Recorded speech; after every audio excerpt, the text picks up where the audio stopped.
In this video, I'll show you how to use your Microbit's microphone to measure sound levels. If you need to learn how to set up your Microbit for the first time, check out the first video in this tutorial series, linked in the video description. As we have in several previous videos for different sensors, we'll use the serial monitor to look at sound level data to understand how the microphone works. So, click on the Advanced button, go down to the serial blocks, drag out a serial right line block, and snap it inside your forever loop. Now, go to Input, scroll down, and drag out a sound level block. Snap this inside the serial right line block. Note that as with the light sensor that we covered in a previous video, the Microbit simulator in your web browser gives you a way to simulate the sound level by clicking and dragging this bar up and down, where 0 is the lowest value, representing complete quiet or no sound, and 255 is the loudest sound that the Microbit can measure. Note that this is a unitless value and does not correspond to the sound pressure level in decibels. Download the data to your physical Microbit, and then click on Show Data Device. You'll be able to see the sound level change in real time in the serial monitor and on the graph. Experiment with different sounds to see how the value changes. For example, you can see the sound level changing as I talk right now. If I move the Microbit closer to my mouth, the sound level gets higher, and if I move the Microbit farther away from my mouth, the sound level gets lower. If you want to take an action when the sound level exceeds a certain value, you can use the On Loud Sound block in the input menu. Add this to your program, and you'll see that there's a drop-down menu that lets you select loud or quiet sound. You can add any actions you want inside this block.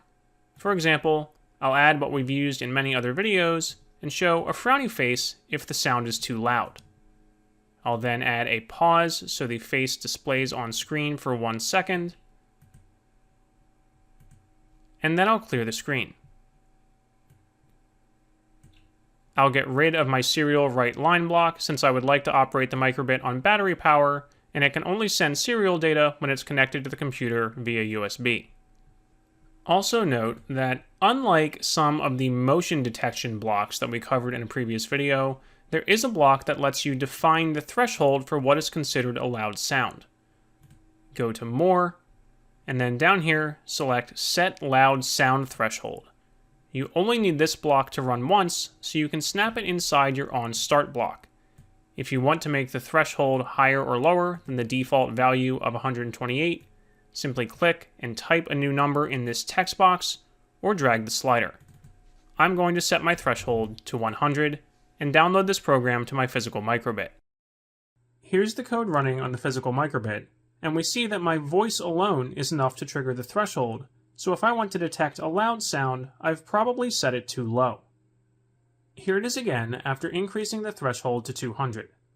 You'll see that my voice no longer triggers the threshold.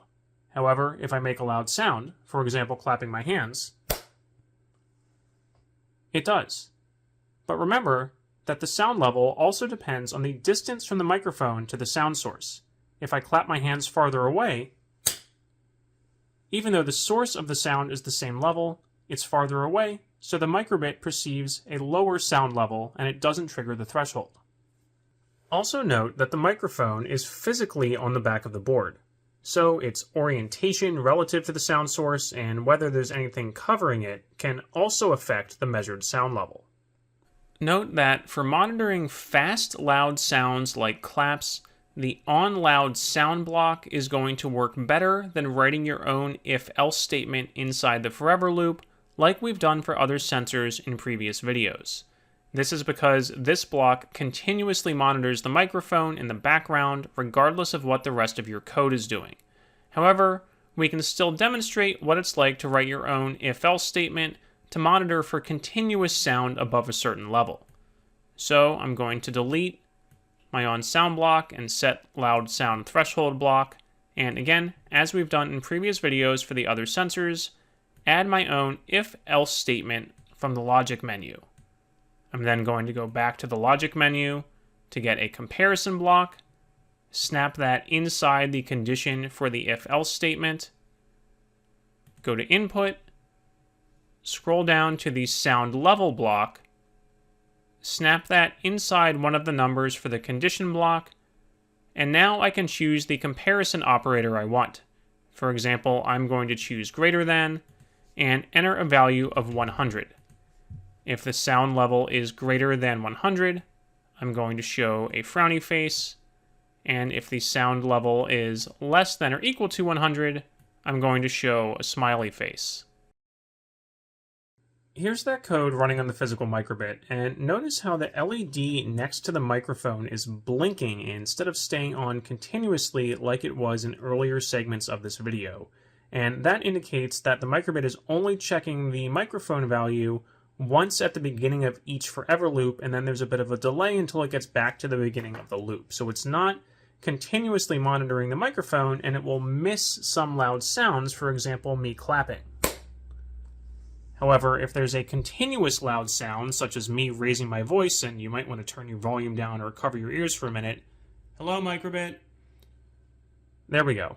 Then it will detect the loud sound. But again, it's more likely to miss very fast loud sounds like claps or knocks. Now you know how to make your microbit react to sound levels, and it's up to you what you decide to do with it. Remember that you have multiple options. You can use your own if statement inside a forever loop, which is going to be better for longer or more continuous sounds, or you can use the on, loud, or quiet sound block, which is going to react better to faster, more instantaneous sounds. You can use these to control the LEDs, you could make your microbit play a sound back in reaction to a sound, or you could do the bar graph display that you saw at the beginning of this video and that we used in a previous video for the light sensor reading. You could also use the data logging extension to record sound levels over a longer period of time, but that's going to be a topic for a future video. Check out the links in the video description for the rest of our microbit tutorial series and lots of fun science projects you can do with a microbit. For hundreds of other projects in all areas of science and engineering, check out our YouTube channel and be sure to subscribe so you never miss a new project. Thank you for helping us inspire the next generation of scientists and engineers.